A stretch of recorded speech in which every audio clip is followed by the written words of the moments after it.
두 번째 수업 이어서 진행하도록 하겠습니다.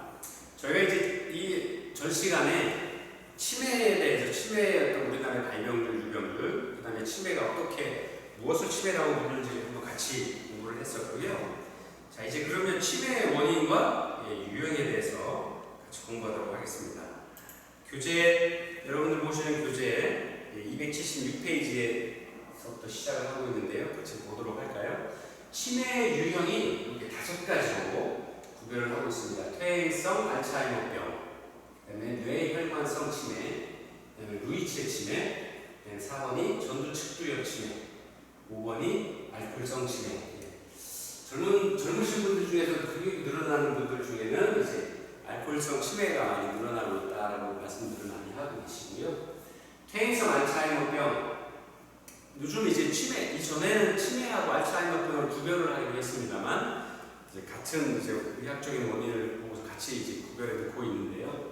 대표적으로 설명됐던 게 이제 권투 선수분들 격렬하게 운동 선수를 하시고 이제 많은 이렇게 충격을 많이 받으시는 분들이 연세가 드신 후에 급격하게 손떨림이나 이런 이제 신체적인 어떤 변화 증상을 보이시고 기억력 감퇴나 신체 조절 능력이 월등히 떨어지는 그런 현상들을 보이기 시작해서 우리 주변에서도 많이 알려지고 스포츠 스타들이나 그런 분들의 어떤 변화, 신체 변화를 통해서 많이 알려진 케이스 중에 하나입니다. 이렇게 5가지 유형을 보이고 있고요. 이 5가지 유형에 대해서 하나씩 같이 공부하도록 하겠습니다. 알츠하이머병, 매우 서서히 발병하고 점진적으로 악화된다라는 그런 특징들을 갖고 있다고 합니다. 그래서 가장 흔한 치매의 원인으로서 전체 치매의 55%에서 약 70% 정도를 차지하는 게 알츠하이머병이라고 합니다. 그래서 이 병은 여성이 남성에 비해서 평균 2배 정도 발병률이 높다라고 이야기를 하고 있습니다. 그래서 나이가 많을수록 또 직계 가족 중에서 치매 환자가 있는 경우 또는 심한 머리 손상, 교통사고나 낙상을 당해서 머리를 손상을 당하신 분들 또는 약하지만 반복적으로 머리 손상을 당하시는 분들, 예로 이제 권투 선수들, 그 유명한 복서 나비처럼 날아 벌같이 쏜다의 그 무하마드 알리 전 세계 헤비 프로복싱 챔피언이셨죠. 근데 그분도 돌아가셨습니다만 돌아가시기 전까지도 권투 선수였으리라고 믿을 수 없을 만큼 초췌한 모습에 떨림에 눈도 잘 못 뜨시고 계속 이렇게 흔들고 어떤 그런 알츠하이머병의 증세를 보이셨죠. 그래서 여러 세계적인 어떤 많은 복싱 팬들한테 안타까운 모습을 보여주셨었는데요. 그런 경우에 이렇게 알츠하이머병의 손상률이 높더라 하는 겁니다. 그래서 이런 경우에 또 많이 발생한다라는 걸 보여주고 있고요. 그래서 알츠하이머병은 크게 유전에 의해서 아니면 우연인자, 아까 말씀드린 권투 선수들 아니면 뇌 손상을 당했거나 교통사고나 재해 그런 경우들 아니면 또 기타 여러 가지 원인으로 인해서 병리적인 변화를 보이고 그런 분들이 이렇게 인지나 행동이나 신체 기능에서 정상적인 모습을 보이지 못하는 것들, 이런 것들이 바로 알츠하이머병이다라고 이렇게 정의를 내고 있다, 이렇게 이해하시면 될 것 같습니다. 그래서 발병 과정이 이렇다라는 거니까 거꾸로 생각을 해보면 저희가 당연히 재난재해나 사고나 뇌를 다치는 어떤 그런 일은 당연히 없어야 되고요. 또 가족 중에서 가족력으로 그런 어떤 치매나 아니면 그런 비슷한 어떤 가족분 중에 그런 증상을 앓고 계셔서 어려움을 당하신 분이 계시다 그러면 그런 것들에 대한 미리 건강을 유지하실 수 있도록 대비 활동들을 좀 하셔야 될 필요가 있는 거죠. 그래서 그런 분들이 특히나 발병률이 높고 마지막으로 여성이 남성보다 2배나 발병률이 높다라고 설명을 하는 건 뭐냐면 여성분들이 보통 이제 운동은 남성분들이 전문으로 하는 거고 하는 거라고 생각을 하시기 쉬운데 그렇지 않다라는 거죠. 항상 건강관리는 남성, 여성 구별하셔서 같이 하시는 거고요. 그 신체 관리를 통해서 이런 어떤 신체적인 어떤 어려움들이나 노인이 되었을 때의 치매에 대한 대항 적응력들을 늘려나가실 필요가 있다, 필요가 보인다라고 생각이 듭니다. 자, 그 다음에 두 두 번째가 혈관성 치매입니다. 두 번째로 흔한 증상이고요. 전체 치매의 약 15에서 20% 정도. 아까 알츠하이머병이 몇 프로 정도라고 말씀드렸죠? 네? 약 55에서 70%. 두 번째 혈관성 치매가 15에서 20% 정도의 증상들을 보이고 있다. 그 치매의 유형으로 봤을 때 그렇게 두 번째로 많은 치매 유형으로 나타나고 있다 보여지고요. 이 혈관성 치매는 뇌혈관 질환의 종류, 크기, 위치에 따라서 다양한 증상과 진행을 보인다라고 합니다. 또 고혈압, 당뇨, 고지혈증. 이거 이렇게 고혈압, 당뇨, 고지혈증 이렇게 하니까 뭐 생각나시는 거 없으세요? 해마다 건강검진 하시면 다 달고 다니시는 분 계십니까? 네, 대표적인 성인 질환입니다. 우리나라 그 건강검진 연말에 다 거의 해보시잖아요. 아니면 직장에 사는 직장 건강보험이든 아니면 지역에 사는 보험이든 병원에 가서 건강검진을 하시는데 제 주변에도 많으신 분들이 젊은 나이에도 불구하고 고혈압, 당뇨, 고지혈증이 있어서 약을 다 드시거든요. 네. 다행히 저는 하나도 없습니다. 대신에 이제 운동을 열심히 하고 있는데요. 선생님들도 이제 아마 갖고 계신 이런 어떤 그 진단을 받으셔서 필요하면 약도 드시는 분들이 많으실 건데, 약 잘 드시고 건강관리 잘 하셔야 됩니다.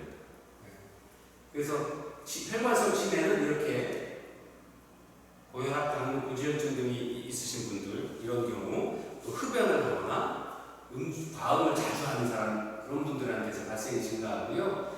뇌 혈액 순환에 직접적인 원인이 되기도 합니다. 그래서 이런 증상을 기저질환을 많이 가지신 분들은 나중에 연세가 좀 드시고 신체적인 기능이 떨어지기 시작을 하시면서 혈관성 치매에 걸릴 확률이 많이 높아지더라 하는 겁니다.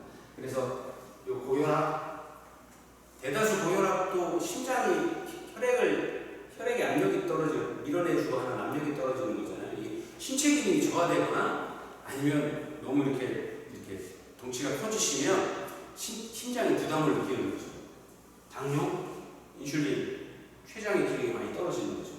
고지혈증, 혈관에 기름이 좀 쉬운 말로 유분이 좀 많이 포함이 돼서 원활하게 흐르지 못하는 거잖아요. 이런 것들을 운동을 통해서 지속적인 신체 활동을 통해서 심장도 강화하고 신체 기능도 강화시키고, 그렇게 하면 당연히 고지혈증은 줄어들죠. 운동을 하면 거기 운동을 한다는 것 자체가 신체를 활용을 하는 거고, 신체를 활용하기 위해서는 혈액이 고르게 미세혈관까지 고르게 퍼져야죠. 그래야 고르게 정상적인 어떤 건강한 신체 활동을 할 수 있는 거니까요. 그래서 저는 늘 이야기를 하는데 하루에 10,000보 이상 좀 걸으셔야 됩니다. 그냥 이렇게 일상생활의 만보가 아니고요. 보통 바쁘신 분들이 직장생활 하시면서 생산직에 계신 분들이 공장 안에서 일을 하시는 중에도 보통 앉아 계시는 게 아니라 그러면 보통 한 7,000~8,000보 걸으시더라고요. 저도 이제 일상에서 보면 보통 한 7,000보, 8,000보 걷게 되시더라고요. 그런 거 말고요. 그럼 일상생활 걷는 거 걸으시고 최소한 한 5,000보 걸으시려면 최소 30분에서 40분 정도 걸으셔야 되죠. 일상적인 속도, 시속 6km의 정상적인 속도로 걸으실 때 약 5,000보 정도면 30분에서 빠르신 분이 30분, 조금 늦으시면 40분에서 45분 정도 천천히 그래서 한 5,000보 정도를 걸으셨을 때는 땀이 좀 나는 정도의 속도로 걸으시면 30분 정도는 걸으셔야 될 겁니다. 그 정도는 꾸준하게 운동을 해주셔야 지금 보이시는 고혈압, 당뇨, 고지혈증을 예방을 하실 수 있고요. 젊어서부터 이런 질병에 대한 예방을 키우시는 게 바로 나이가 노화돼서 노인이 되셨을 때 건강하게 지내실 수 있는 지름길이고, 그게 바로 치매의 예방책이다라는 이야기입니다. 그래서 많은 의사 선생님들이나 일상에 많은 건강 운동 코치나 이런 분들이 가장 기초적인 운동, 대사량을 높일 수 있는 운동들을 하시라고 말씀을 드리는 게 또 이렇게 일맥상통한 어떤 이유를 보이고 있습니다. 뇌혈관이 좁아지거나 막혀서 나타나는 허혈성 뇌혈관 질환, 또 뇌혈관의 파열로 인해서 출혈이 발생하는 출혈성 뇌혈관 질환 등이 있고요. 뇌졸중 이후에 약 4분의 1에서 혈관성 치매가 발생하고 있다라고 보고를 하고 있습니다. 그래서 혈관성 치매에서 흔히 나타나는 인지기능 증상으로는 주의력저하, 자기조절 능력저하, 계획력저하 등이 있고, 또 뇌혈관 질환이 발생한 위치에 따라서 다른 증상들이 같이 나타날 수도 있다. 또 이제 뇌가 워낙 좀 복잡하고 현대 과학으로도 뇌과학이라는 어떤 의료나 이런 분야의 독립적인 분야가 있습니다만 아직도 완전하게 탐색되지 않은 학문 분야 중에 하나가 바로 뇌에 관한 부분입니다. 그래서 특히 뇌를 다치시는 많은 분들, 뇌혈관성 치매에서 나타나는 많은 분들, 그 치매에 있어서는 그 증상을 예단하기가 참 어렵다고 합니다. 그래서 그런 어떤 뇌혈관성, 혈관의 흐름이 좀 부적절해서 아니면 막혀있거나 터지거나 아니면 이렇게 넓은 상태로 흘러야 좁아져 있거나 해서 어떤 신체적인 아니면 어떤 정신적인 어떤 부분에서의 장애를 보이는 것, 이게 바로 치매의 원인 중에 하나인 혈관성 치매다 이렇게 설명되고 있다고 이해를 하시면 되고요. 세 번째가 루이체 치매와 파킨슨성 치매, 파킨슨병 치매입니다. 아까 알츠하이머병, 파킨슨병이라고 얘기했죠. 파킨슨병은 손이나 뭐 행동들에 대해서 바로바로 느껴질 수 있죠. 그래서 전체 치매의 약 10에서 15% 정도를 차지하고, 손이 떨림, 행동이 느려짐, 또 움직임이 좀 뻣뻣해지고, 종종걸음 등의 파킨슨 증상을 함께 묶어서 이르는 이름입니다. 그래서 치매가 파킨슨 증상보다 먼저 나타나면 루이체 치매, 치매가 파킨슨 증상보다 나중에 나타나면 파킨슨병 치매일 가능성이 높다, 이렇게 구별을 한다고 합니다. 그래서 루이체 치매와 파킨슨병 치매를 같이 묶어서 설명을 하고 있는 거고요. 약물 치료에 대해서 다니기 좀 좋다라고 합니다. 그래서 약물 치료를 하기 위한 정확한 진단이 좀 중요하고, 환시나 환상이 보이시는 거죠. 또 뇌수면 장애 등에 동반될 수 있으며, 기립성인 저혈압, 무식음, 변비 등의 자율신경계 이상도 나타날 수 있는 어떤 질병이다라고 이야기를 하고 있습니다.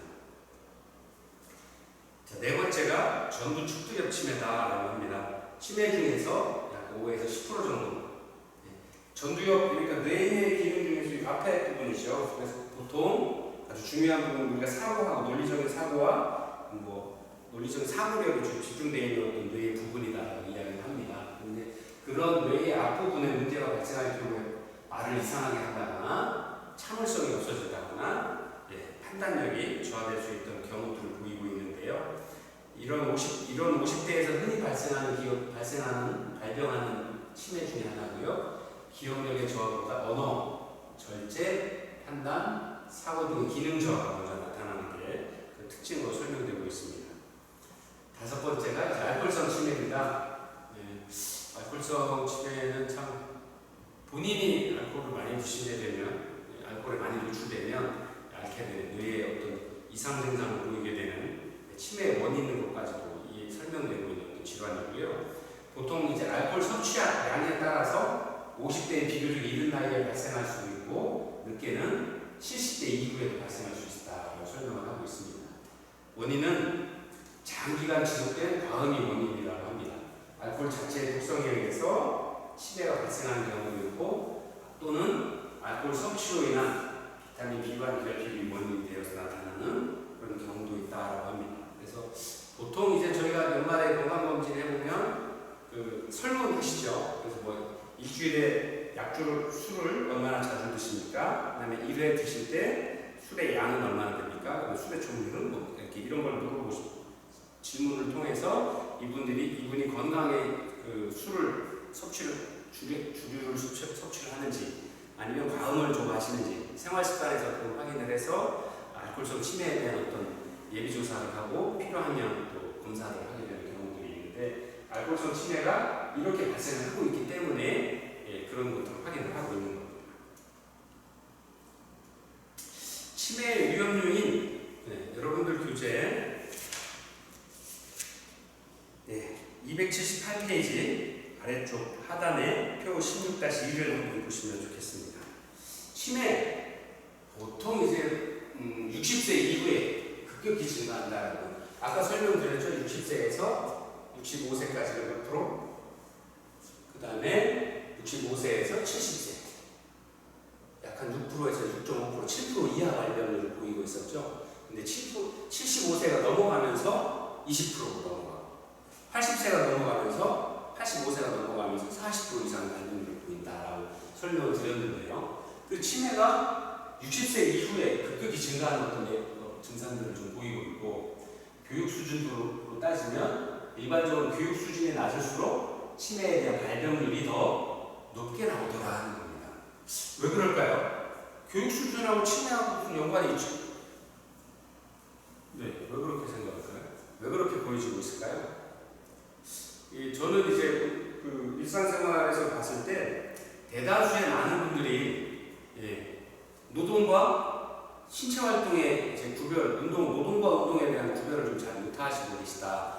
그런 것들이 좀 보인다라고 생각을 합니다. 왜냐하면 교육 수준이 낮을수록 대개의 경우 좀 이제 현장에서 일하시는 신체를 이용하는 일을 하시면서 그런 분들이 오히려 신체 활동을 많이 하니까 더 건강하시지 않을 거냐라고 이야기를 하는데, 노동과 운동은 여러분 다 아시는 것처럼 다르죠. 노동은 이제 생계를 위해서 신체를 활동을 하다 보니까 즐거움이 빠져 있고 건강을 위한다기보다는 고정된 일을 계속 하기 위한 해당되는 근육들만 사용을 하시잖아요. 그러니까 쓰여지는 근육은 건강할지 모르지만 신체 전체로 봤을 때는 사용하는 근육만 사용하기 때문에 한쪽만 비대하게 발전을 하지 신체가 골고루 발전하지 않는다는 거예요. 손, 발, 다리 다 포함해서 안에 내장 기능까지 골고루 발달하는 게 아니라 사용하는 부분들만, 해당되는 부위만 발달하기 때문에 오히려 신체의 균형을 깨는 일이 더 많더라 하는 겁니다. 그리고 많이 교육을 받으신 분들이 건강에 필요하다라는 거, 그 다음에 나중에 내가 나이 먹어서 노인이 되었을 때까지도 인생의 어떤 계획을 갖추고 멀리 보고 계획을 세워서 계획대로 활동을 하고 계획을 하나씩 달성해 나가는 준비를 하시기 때문에 그런 분들이 오히려 질병이나 어떤 그런 부분에 더 강한 모습을 보이더라라는 겁니다. 그래서 교육 수준에 따라서 이렇게 조금 차이를 보여주는 부분들이 많이 보여지고 있다라고 설명을 좀 할 수 있고요. 가족력으로 봤을 때는 치매 가족력이 있을 경우에 치매 발병률이나 발생률, 유병률이 훨씬 높더라. 그 다음에 출생 시에 부모의 연령이 어머니의 연령이 높은 경우에, 그러니까 여성분들의 첫 출산이 노화돼서 나이가 많이 드셔서 아이를 출산을 하시면 그 아이들에 대해서 치매에 대한 발병률이 훨씬 높아지더라 의학적으로. 그래서 되도록이면 젊어서 건강하실 때, 신체 건강하실 때 결혼도 하시고 또 출산도 하시고, 그래서 아이한테 건강을 물려줄 수 있도록. 왜냐하면 유전자가 아니면 신체 활동이 왕성할 때 내가 건강의 최정점에 있을 때 그런 이세를 위한 어떤 좋은 유전자를 물려주실 수 있을 거다라는 것들을 이렇게 보여줄 수가 있는 거죠. 또 두부 바상을 봤을 때 뇌혈관 장벽의 투과력을 증가시켜서 독소나 바이러스에 대한 방어력에 저하를 가져오더라. 두부의 상처를 받았을 때, 그래서 그런 부분들은 또 원인으로도 구별이 되고 있고요. 흡연 또는 음주 이런 것들도 치매의 비교가 증가되는 경우도 있습니다. 근데 이제 요즘에는 니코틴이 담배에 흡연했을 때 생기는 니코틴이 치매를 예방한다는 보고도 있으나 관계가 없다는 보고도 있다. 이렇게 상반되는 어떤 근거 보고가 있어서 어느 것이 옳고 어느 것이 나쁘다라고 얘기하기는 좀 어렵다라는 거죠. 알코올은 치매에 아주 많은 피해를 준다는 게 의학적으로 증명이 되고 있습니다. 그 다음에 다운 증후군의 가족력이 있을 경우에 21번 염색체 형성으로 인해서 치매의 위험률이 높아지더라 이렇게 알려지고 있습니다. 자, 치매의 진행 단계와 증상입니다. 치매의 대표적인 초기 증상, 기억력 장애, 진압력 장애, 방향을 잃으시는 거죠. 내가 어디에 계신지, 우리 집이 어느 방향인지, 어디로 가야 내가 가고자 하는 방향으로 가는지를 찾지 못하시는 겁니다. 진압력 장애. 그 다음에 언어 능력 장애, 시공간 능력 장애, 그 다음에 실행 능력 장애, 판단력 장애 등이 있습니다. 또 망상과 의심, 환각과 착각, 우울증, 무감동, 배회, 초조, 공격성, 수면장애 등의 어떤 증상들을 보이고 있습니다. 망상, 있지도 않은 것을 머릿속으로 그려서 마치 있는 것처럼 느끼시는 거죠. 그러니까 현실 세계와 좀 동떨어져서 지내시는 겁니다. 그래서 저희가 심리적인 어떤 그 증상에 있어서 망상은 아주 좀 이렇게 꼭 치료를 해야만 하는 어떤 증상으로 구별을 하고 있는데요. 그런 증상들이 보여지고 있다라고, 치매에서 보여지고 있다라고 보여지고 설명을 하고 있고요. 초기 단계에서는 가장 초기에 단계에서 치매 초기에는 최근 기억을 좀 많이 잃어버리시게 됩니다. 그래서 예전 기억은 유지되나 최근에 있었던 일을 잊어버린다. 이거를 보면 저 전에 어떤 드라마를 봤는데 거기에 나오신 그 심리학자, 정신질환을 전공하신 그 박사님께서 그런 말씀을 하시더라고요. 연세가 드셔서 치매가 온다라는 건 어린아이로 바뀌시는 거라고 그러더라고요. 그래서 자기의 어렸을 때 아니면 젊었을 때 젊은 그 기억을 가지고 되돌아가시는 거예요. 기억만. 신체는 60세 노인이신데 정신은 그 젊은 시절 자기가 피부로 느끼고 감동을 느꼈던 그 시절. 그래서 예전의 기억들을 잘 유지를 하실 수 있다. 그러나 근대의 기억, 근래의 기억들은 잊어버리는 경우가 보이고요. 이런 경우죠. 음식을 조리하시다가 불 끄는 걸 잊어버리는 경우. 그리고 음식을 조리하고 아니면 그 가스 같은 물 끓이다가 빨래 저희 어머니도 그러시고 빨래 삶다가 빨래 삶고 있는지 잊어버리시고 불은 계속 끄시고 나중에 연기 나고 막 냄새 나셔야 뭐지? 그러고 가셔서 불 끄고 하면 벌써 이제 다 타가지고 사용하실 수 없게 되는 경우들이 있죠. 그런 경우들이 바로 치매의 초기 증상으로 보여지는 거다. 그 다음에 미리 적어두지 않으면 중요한 약속을 잊어버리는 경우, 또 조금 전에 했던 말을 반복하거나 질문을 되풀이하는 경우, 또 관심과 의욕이 없고 매사에 귀찮아하는 또 귀차니즘이 늘어나는 시기, 이게 바로 치매의 초기 단계에서 보여지는 증상이다라는 거고요. 두 번째 중기 단계에는 타인의 도움이 필요한 수준입니다. 돈 계산을 좀 잘 못하시는 경우죠. 지납력에 영향을 받기 시작하시는 거죠. 인지력, 지납력, 기억력 이런 것들이 영향을 받기 시작하는 거죠. 전화나 TV 등 가전제품을 조작하지 못한다. 오늘이 며칠인지, 지금이 몇 시인지, 또 어느 계절인지, 자신이 어디에 있는지 등을 파악하지 못하는 어떤 이런 경우들이 바로 중기 단계고, 타인의 도움을 필요한 수준이 바로 또 그 치매에 있어서의 중기 단계다라는 겁니다. 자, 세 번째가 말기 단계인데요. 말기 단계에는 독립적인 생활이 거의 불가능하셔서 반드시 누군가의 도움을 필요로 하는 어떤 그 정도의 생활 수준이, 신체 생활 수준이 바로 치매 말기 단계입니다. 식사를 하신다거나 옷을 입는다거나 자기 신체 활동을 세수할 때 또 대소변 가리기 등 위생 활동에 있어서 다른 사람들의 도움을 필요로 하는 시기, 대부분의 기억을 상실하고 배우자나 심지어 자식까지도 알아보지 못하게 되는 경우, 또 대개의 경우 이제 꼭 한 분만 기억을 하시는 경우들이 많더라고요. 그럴 경우에 대개 자기가 정말 사랑했거나 아니면 정말 미워했던 사람들은 기억을 하시더라고요. 여러분 TV에서도 TV 드라마나 이런 데서 많이 보셨을 거예요. 그 치매를 앓고 계신 어르신이 아무도 기억 못하고 며느리도 기억 못하고 아들도 기억 못하는데 예를 들어 손주 하나만 성인이 된 손주 하나만 기억한다거나 아니면 꼭 자기가 그 만나고 싶었던 평소에 마음에 들었던 그런 분들만 기억을 하는 경우도 보셨을 수 있을 겁니다. 치매의 말기 증상에서 보여지는 어떤 경우들이라 증상이다라고 이해하실 수 있을 것 같고요. 의미 있는 판단을 내릴 수가 없고 간단한 지시도 따르지 못하는 상황입니다. 그래서 근육이 굳어지고 보행장애가 나타나서 거동이 힘들어지기 시작하는 어떤 시기, 그 다음에 대소변을 가리지 못하고 실금을 한다거나 욕창, 폐렴, 요도감염, 낙상 등으로 모든 기능을 잃고 와상인 상태로 누워서 지내는 어떤 그런 단계가 말기 단계다라고 설명을 드릴 수 있을 것 같습니다. 그래서 치매에 대한 인식 개선 방안이라고 해서 이제 영국 치매협회에서 발표를 한 게 있는데요. 자, 뭐냐? 치매라고 해서 어떻게 치매 진행 단계를 어떻게 할 거냐? 첫 번째, 치매는 노화에 따른 자연스러운 현상이 아니다라는 겁니다. 예방할 수 있고 미리 예방하고 조심하면 그 증상의 발현을 늦출 수 있고 또 그 증상을 조금 더 경화시켜서 일상생활에 좀 더 적응할 수 있도록 만들어 나갈 수 있다는 겁니다. 그 다음에 치매는 뇌 질환으로 인해서 발생하는 거지 뭐 이렇게 일상생활의 어떤 우리 옛날 사고방식으로 어떻게 어떤 어르신들이 말씀하셨던 이렇게 갑자기 어르신이 뭐 이렇게 정신이 나갔다 이런 게 아니라 뇌혈관 질환이 뇌의 어떤 질환으로 인해서 조금씩 점차 치매의 증상을 보여나가는 거다라는 이야기입니다. 그 다음에 치매는 기억력 외에도 다른 기능에도 많은 영향을 준다는 거예요.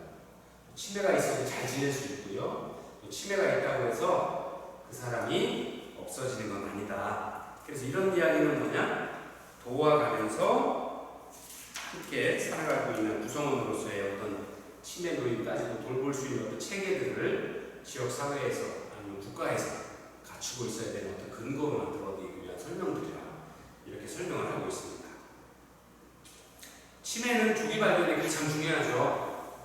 그래서 적극적으로 치료하고 조기의 치료를 통해서 증상이 좀 악화되는 걸 예방할 수 있다고 합니다. 그래서 치매의 원인 증상은 뇌종양, 심각한 우울증, 갑상선 질환, 약물 부작용 또는 영양 문제 등으로 치매가 발생하는 주요 원인이라고 합니다. 치매는 치료를 일찍 시작할수록 많은 효과를 볼 수 있다라고 과학적인 근거를 설명을 하고 있고요. 두 번째, 치매를 조기에 발견할 경우에 체계적인 치료와 관리로 환자의 수명을 연장시킬 수 있다. 그 다음에 병의 악화로 인한 다양한 문제에 미리 대처할 수 있다는 겁니다. 이러한 이점이 있기 때문에 치매에 대해서는 아까 말씀드린 초기 증상, 중기 증상, 말기까지는 당연히 말할 필요가 없고요. 초기 증상이 보일 때라도 바로 진료를 받아보셔서 초기 치매에 대한 조기 진단을 통해서 증상을 확인을 하고 미리 예방 조치를 하거나 투약을 한다거나 어떤 조치를 함으로써 건강하게 몸을 지내실 수 있도록 할 수 있습니다. 그래서 치매에 있어서만큼은 어느 병들도 다 그렇지만 조기 발견할 수 있도록 관심을 가지고 주변을 둘러보는 어떤 관심들이 많이 필요하다 이렇게 설명드리겠습니다. 자, 그럼 잠시 쉬었다가 세 번째 수업하도록 하겠습니다.